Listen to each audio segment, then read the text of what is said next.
জটিল স্বাদের জিনিস,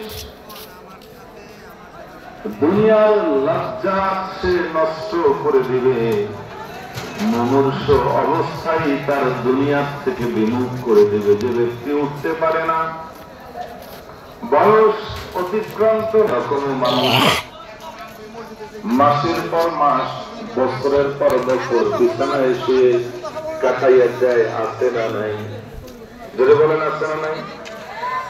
ওই ব্যক্তির কাছে যদি বলেন চাচাজি আপনারে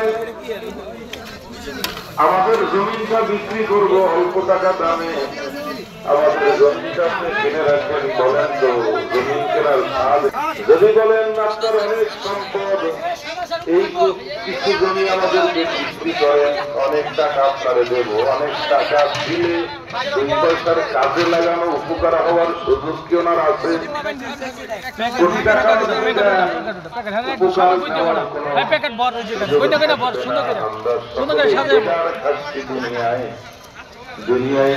জন্মের পরে আজান হয়েছে ডান কানে, বাম কানে কামত হয়েছে ইন্তেকালের পরে, মাইয়েতকে সামনে রেখে বিনা আজানে কামতে জানাজা আদায় করে বিদায় করে দেওয়া হবে।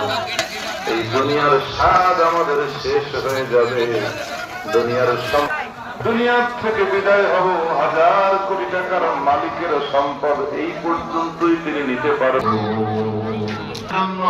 জীবন মৃত্যু, মৃত্যু ও জীবন সৃষ্টি করেছে।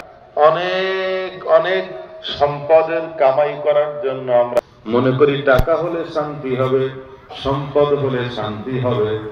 বলেন তো টাকা হলে সম্পদ হলে শান্তি কি হয়? বলেন, টাকা শান্তি হয়, সম্পদে শান্তি হয়?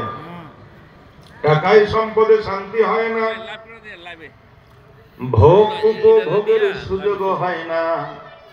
বাস্তবে প্রমাণ দেওয়ার জন্য, আকল যোগ্য উদাহরণের জন্য আমি মাঝে মাঝে বলে থাকি না, আপনারা উত্তর দেন।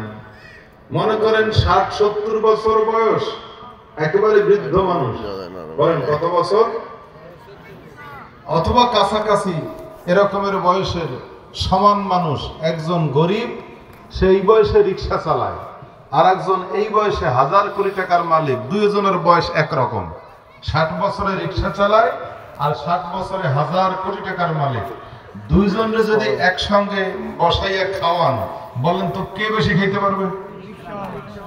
বলেন তো, আমি তো বললাম না, আপনারাই বললেন, কে বেশি খাইবে?